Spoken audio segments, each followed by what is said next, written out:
Hi guys, welcome back to my channel, and if you're new here, welcome. My name is Sadani, and today I want to talk about how I intuitively eat.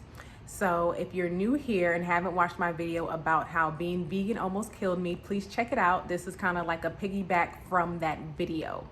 So a few years back, I was at the grocery store and I remember seeing a bag of, I believe there were kidney beans or red beans. And I just seen it at the grocery store and I just threw it right in my cart. At this time, I never cooked raw beans before, maybe something out of a can, but I never had like dried, hard, raw beans, soak them overnight and then like boil them and eat them. I never did that in my life. And I don't even know why would I have grabbed those beans in the first place. I just remember grabbing them and throwing them in my cart. When I got home, I looked at the beans. I was like, why did I waste my money on these beans? And I just threw them in the pantry somewhere. A few days later, I was very just faint. I had no energy. I was cold all the time. I just didn't really feel good. I was looking really pale. And my boyfriend's mom at the time, she told me, she was like, hey, you look anemic. Maybe you need to get your blood checked. And I was like, anemic, I've kind of heard that term before, but I was like, okay, whatever. Let me go get my blood checked. Sure enough, I got my blood checked, and guess what? Your girl was anemic like a mug. So yeah, I was like, dang, she was right. And the doctor, they gave me a piece of paper with a whole list of different food items that you could eat to raise your iron. And on that list was beans. And especially when you eat beans with vitamin C, the iron is readily absorbed into your body than if you eat beans without vitamin C. So that's a whole nother topic I'll get into another day. So when I looked at the list and I seen the beans, I was like, dang, I just had bought beans. And my boyfriend's mother told me, she's like, yeah, you must have knew that your body needed beans. And I was like, okay. So that's how intuitive eating had started for me. But at that time, I didn't like dive into it, but that was like I guess the precursor for where I am now. So years later, when I really started to hone in on intuitive eating was after that scary experience that I had being a vegan. And like I said, if you haven't seen that video, please check it out. So I started to feel like I needed to eat according to how I felt at the time, not according to a strict diet, not according to what they were eating, not according to what my family had for Thanksgiving, but what my body needs. So when you intuitively eat, you're respecting your body. Basically, you're listening to your body, you're respecting your body for what it needs and how it wants to be nourished with food at the time. So the biggest thing when you want to start intuitively eating, at least for me, the biggest thing I realized is that I had to focus on my gut health. So gut health is very important. There's different ways to increase gut health. The biggest things that I do is probiotics. I also do fermented food like sauerkraut, kimchi, what's that other one that I just started? Horseradish. These are fermented foods that have probiotics already like in the food from the process of it being fermented. I also do miso, and I do soy-free miso because I'm not a soy lover at all. Soy doesn't love my body. So they have chickpea miso that you can do, which is packed with probiotics to help your gut. And like I said, there's other things to help your gut, but those are the ones that I focus on: fermented foods and probiotics. The reason why I focus on these supplements and foods when I intuitively eat, and this is a lifestyle that I do, not just something I do like once and twice a day, once or twice a year or something, but this is something I do like every day. The reason why I start off with the probiotic foods is because your gut is also known as your second brain. There's a lot of research out there that when you look into it, they're saying like, hey, your gut is your second brain. Your gut is telling you what to do in a way. So if you want to start intuitively eating and feeling, your best because you're nourishing your body with what it needs at the time, then you have to fix your gut health, because your gut health, if it's poor, it's going to be telling you to eat poor things. It's going to be like, hey, I want the chips. Hey, I want the wheat. hey, I want the gluten. Whatever it's crying out for is that's what it's saying, because it's not corrected. You have to get the gut health in order first, in order for your gut to be sending messages to your brain that is actually going to help you. So that's like my first thing that I do, is get my gut health together. Then from there, every day when I wake up in the morning, I start off with some water, because that's just something that I know that my body's going to need and enjoy to replenish my body, fill my body with hydration, hydrate my cells, wash off anything that's just lurking in my digestive system from the night before. I try to do water that is room temperature, and then I put about a splash or two of hot water on top to kind of warm it up just a little bit more, so it doesn't shock my body after my 8 hours of sleep that I've been doing all night. I sometimes use lemon. I sometimes put aloe vera juice in it to balance the pH, and I want to do about 32 ounces of water. So I try to do that within the first hour and a half of waking up. So that's what I do every morning. From there, I start to ask myself, what do I want to eat today? And that's with lunch, that's with breakfast, that's with dinner. I'm kind of already thinking, what do I want to eat today, and getting it prepared. If you're going to work, you can do this from the night before. What do I want to bring to work the next day? What do I want to prepare for breakfast the next day? Asking yourself this kind of starts to build up that biofeedback that you're going to receive when you intuitively eat. So if you just wake up and just stuff anything in your mouth that you see, you didn't give your time to really ask yourself, like, hey, what do I want to eat today? What is my body feeling? Do I feel tired? Do I need an extra energy? Do I need some green tea for caffeine?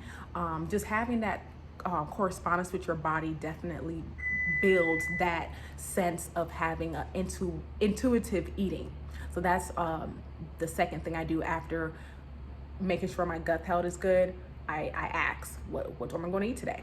Now, depending on what time of the month it is for me, I eat differently. The biggest thing that I do is, as women, we have about 4 different phases that we go through. And I don't want to say within a month, because everyone's different. You may be 28, you may be 35 days, you may be 40 days, but let's say in about a month span.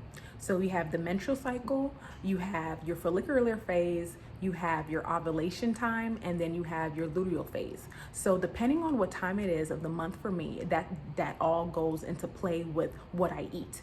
When I'm on my menstrual cycle, I do not eat anything cold. I try not to eat anything greasy, too spicy, too harsh on my stomach. I try not to eat anything that is like too sugary as well, especially if it's like added sugar. I basically keep my food very bland, and I keep food that is gonna just be more vegan or vegetarian. And the reason why I do that is because my body, from experience, is letting me know at this time of month, hey girl, chill out. We just need to like get this thing done, these days over with, you know what I mean? If you're a girl, you know what I'm talking about. Get that stuff out of there and just purge and cleanse. I don't want any extra protein, any extra sugar, any extra complex carbs to break down at this time.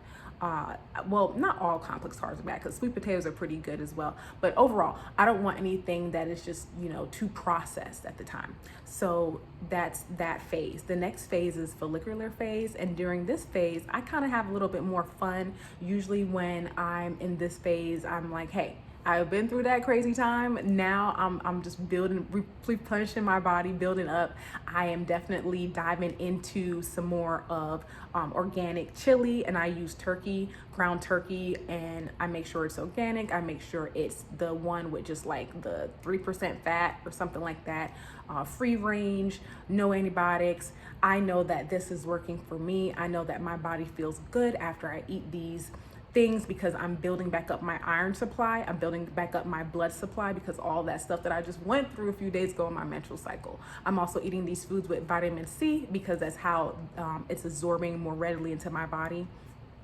At this time, I could eat a little ice cream. I could start putting smoothies back into my diet. Things that are more colder, like salads.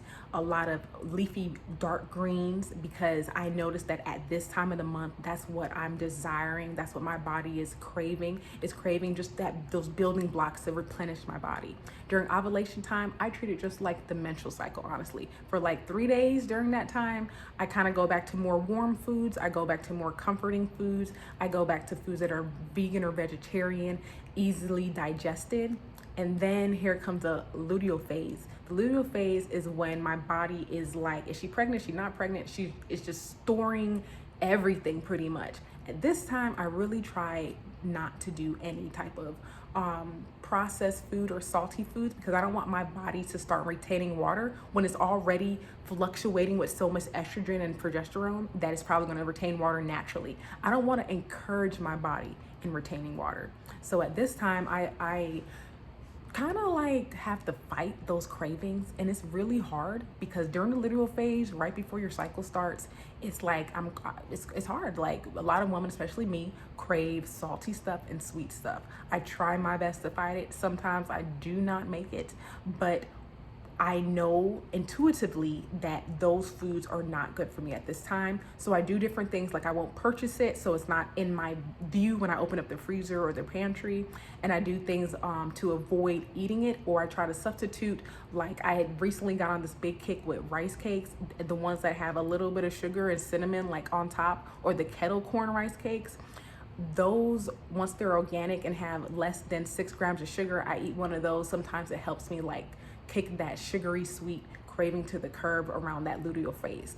All right, so I mentioned getting the gut health in order. I also mentioned asking yourself, getting used to asking yourself what your body wants. And I mentioned, especially for a girl, depending on what cycle you're on, what time of the month you're on, eating according to that time of the month.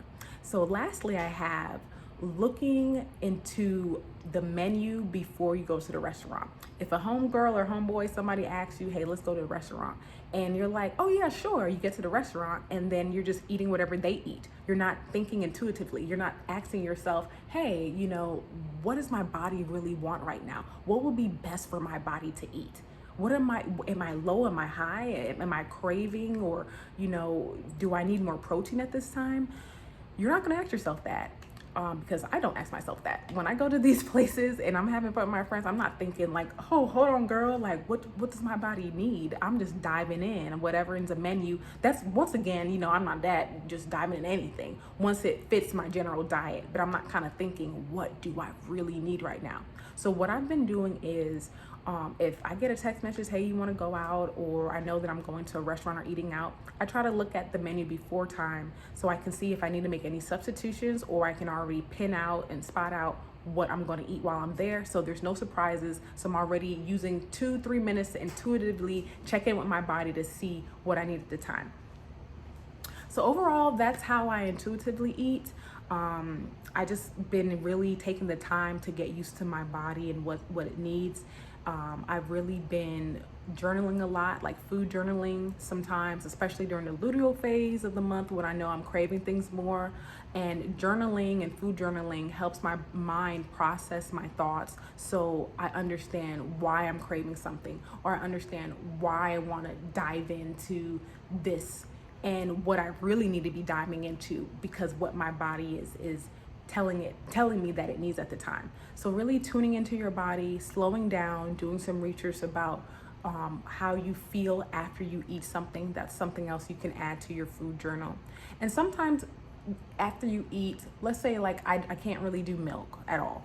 So if I drink milk, after I drink milk for the first like 3 hours, I'm fine. So that's not really the time for me to say, wait a minute, what's going on with the milk, because I don't feel anything. The time to really check in and think about, how do I feel after I eat or drink this thing, is sometimes the next day. Sometimes it takes literally 24 hours, or let's say anywhere between 5 to 24 hours for your body really to give you that feedback. Hey, that cup of milk you had yesterday, girl, that junk right there had me bloated. It had me full of inflammation. My stomach is huge and my joints hurt. And I'm like, oh snap. I'll be waking up thinking like, oh, what did I eat yesterday? What did I drink yesterday? Oh, it's the milk. That's why my stomach is bloated and my joints hurt. And from there, that's how I'm able to kind of like gauge, like, okay, well, next time I'll try it again and single it out to see. And then when I drink it or eat that thing and it's giving me that same feeling, I know it's the milk. And that won't be part of the intuitive process of me eating. It's almost like a process of elimination. I kind of let that thing go and I don't reinduce it back into my life because, you know, my body's like, we don't want it. So that's another way of kind of gauging and using a food journal to kind of see where you're at and what foods make you feel a certain way. And that's how you're also going to build up intuitive eating. Okay, so if you enjoyed this video, please like, comment, and subscribe. I hope that your journey on intuitive eating is successful. And until next time, I'll see y'all later.